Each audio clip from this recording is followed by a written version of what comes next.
আসসালামু আলাইকুম। আমরা অষ্টম শ্রেণীর দ্বিতীয় অধ্যায় আমরা লাভ ক্ষতির একটা বেসিক ক্লাস দিয়েছি। তোমরা অবশ্যই ওই ভিডিওটা দেখার পরে আমরা এই অঙ্কগুলো সমাধান ক্লাস দেখতে আসবে। তো আমাদের একটা দেখো, প্রথম অঙ্কটা নিয়েছি, বলছে যে অনুশীলনী 2.1 এক নম্বর অঙ্ক। বলছে যে একটি পণ্য দ্রব্য বিক্রয় করে, বলছে যে একটা পণ্য দ্রব্য বিক্রয় করে পাইকারি বিক্রেতার 20% এবং খুচরা বিক্রেতার 20% লাভ হয়। যদি দ্রব্যটির খুচরা বিক্রয় মূল্য 556 টাকা হয়, তবে পাইকারি বিক্রেতার ক্রয় মূল্য তোমাকে নির্ণয় করতে বলেছে। তুমি আশা করছি কিছুই বুঝতে পারোনি। আমি এবার তোমাকে সুন্দর করে ভেঙে ভেঙে বোঝার চেষ্টা করব, তোমরা চেষ্টা করো একটু বোঝাও। তো দেখো, বলছে তোমাকে প্রশ্নে বলেছে যে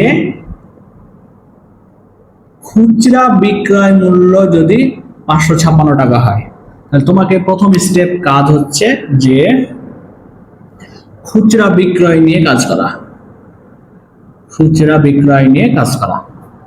তাহলে দেখো, তোমাকে বের করতে বলেছে কিন্তু পাইকারি, ঠিক আছে, পাইকারি বিক্রেতার ক্রয় মূল্য। পাইকারিটা বাদ দাও, যেহেতু আমার প্রশ্নে দেওয়া আছে খুচরা বিক্রয় মূল্য। তা আমি সমাধানটা শুরু করতে চাচ্ছি, এখান থেকে শুরু করব।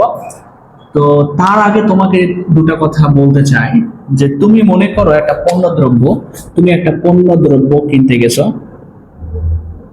এই পণ্য দ্রব্যটা 20% লাভে বড় একটা দোকানদার তোমার কাছে বিক্রি করলো। সে তোমার কাছে বিক্রি করলো পাইকারি দামে। এখন তুমি কিন্তু খুচরা বিক্রেতা, ঠিক আছে? তো তুমি পাইকারি দামে কিনে নিয়ে আসলে, কিন্তু পাইকারি বিক্রেতা 20% লাভ করেছে। তার মানে এটার দাম ছিল 100 টাকা, তোমার কাছ থেকে 20 টাকা লাভ করে পাইকারি বিক্রেতা নিয়েছে 120 টাকা। তার মানে ক্রয় মূল্য 100 টাকা আর বিক্রয় মূল্য কত বলো তো? 120 টাকা। এখন তুমি কিনে এনেছো 120 টাকাতে, এছাড়া কিন্তু তোমার আর খরচ নাই, পরিবহন খরচ নাই, কোনো কিছু আনকি কোনো খরচ নাই, ঠিক আছে? তার মানে পাইকারি বিক্রেতার কাছে যেটা বিক্রয় মূল্য, তোমার কাছে সেটা কিন্তু ক্রয় মূল্য। তুমি যেহেতু খুচরা বিক্রেতা, তোমার কাছে এটা হচ্ছে ক্রয় মূল্য। তোমাকে এই জিনিসটা কিন্তু বুঝতে হবে। তাহলে আমরা লিখবো যে খুচরা বিক্রেতার 20% লাভ।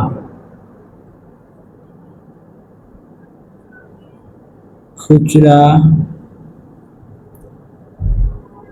বিক্রেতার 20% লাভ। এই কথাটার অর্থ কি জানো? এই কথাটার অর্থ হচ্ছে যে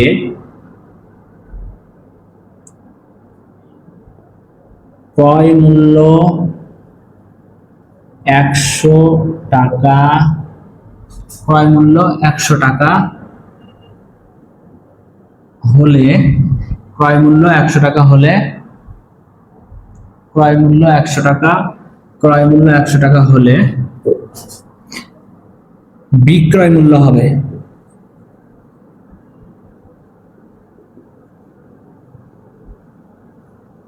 বিক্রয় মূল্য সমান ক্রয় মূল্য ছিল 100 টাকা, সেই সাথে 20% লাভ করেছে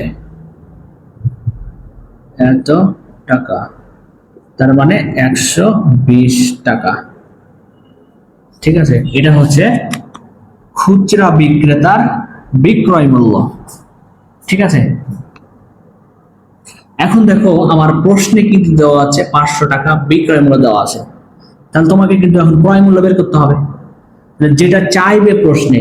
যেহেতু এখানে লেখা আছে আমার 570 টাকা বিক্রয় মূল্য, আর এখানে একটা বিক্রয় মূল্য পেয়েছো। এখন খুচরা বিক্রেতার কোনোভাবে তুমি যদি ক্রয় মূল্যটা বের করতে পারো, সেটাই কিন্তু পাইকারি বিক্রেতার বিক্রয় মূল্য, ঠিক আছে? এই জিনিসটাকে তোমাকে কিন্তু বুঝতে হবে, ঠিক আছে? তো দেখো যে, তাই আমরা এখন নির্ণয় করব যে বিক্রয় মূল্য খুচরা বিক্রেতার আমরা কিন্তু সব এগুলো খুচরা নিয়ে কাজ করছি। হ্যাঁ, তাহলে খুচরা বিক্রেতার বিক্রয় মূল্য,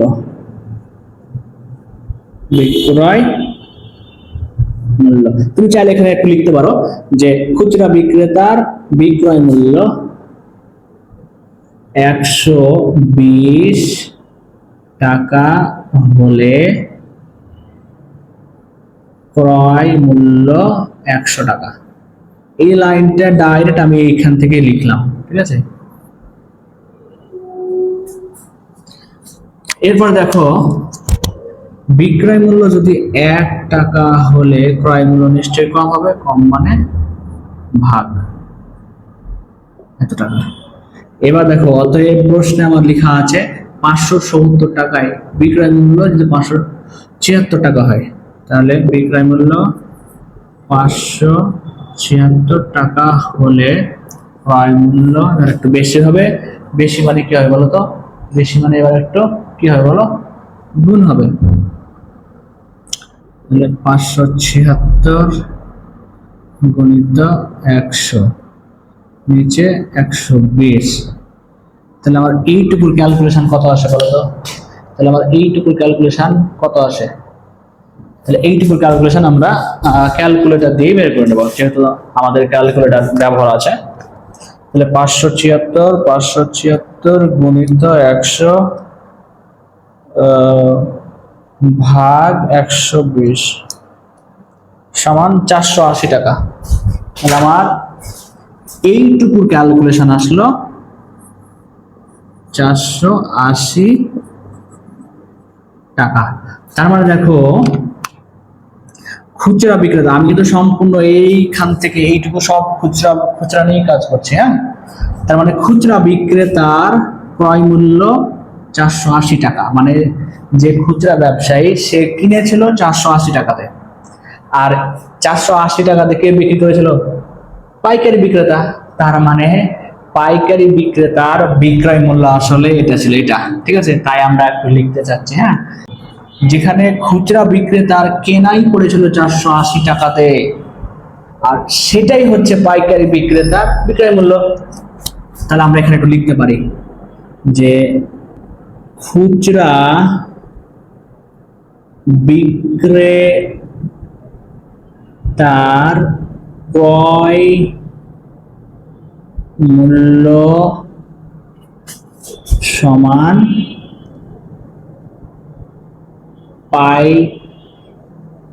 পাইকারি বিক্রেতার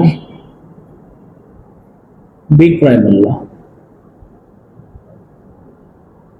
আমরা এই কথাটা লিখলাম। এরপরে আমরা লিখব যে পাইকারি বিক্রেতার 20% সমান পাইকারি বিক্রেতার 20% লাভ। এই কথাটার অর্থ লিখছি। তাহলে এই কথার অর্থ কি বলতো? যে ক্রয় মূল্য 100 টাকা হলে বিক্রয় মূল্য হবে কত বলো? 100 যোগ 20 সমান 120 টাকা, ঠিক আছে।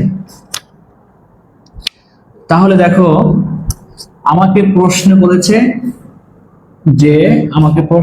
কি বলো? আমাকে প্রশ্নে বলেছে ওই দেখো, ওই যে পাইকারি বিক্রেতার ক্রয় মূল্য নির্ণয় করতে হবে, ঠিক আছে। তাহলে ক্রয় মূল্য অবশ্যই ডান দিকে লিখবো, ক্রয় মূল্য অবশ্যই ডান দিকে এবং বিক্রয় মূল্য বাম দিকে।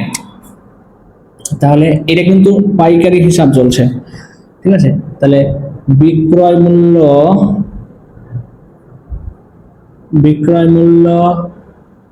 120 টাকা হলে ক্রয় মূল্য এই যে 100 টাকা। কার? পাইকারি বিক্রেতা। তো আমি এই কথাটা লিখলাম না এখানে, তুমি চাইলে এখানে লিখতে পারবা, ঠিক আছে। তুমি চাইলে এখানে লিখতে পারবে। এরপর দেখো অতএব বিক্রয় মূল্য 1 টাকা হলে ক্রয় মূল্য 100 ডিভাইডেড বাই 120 এবং 480 তে কত?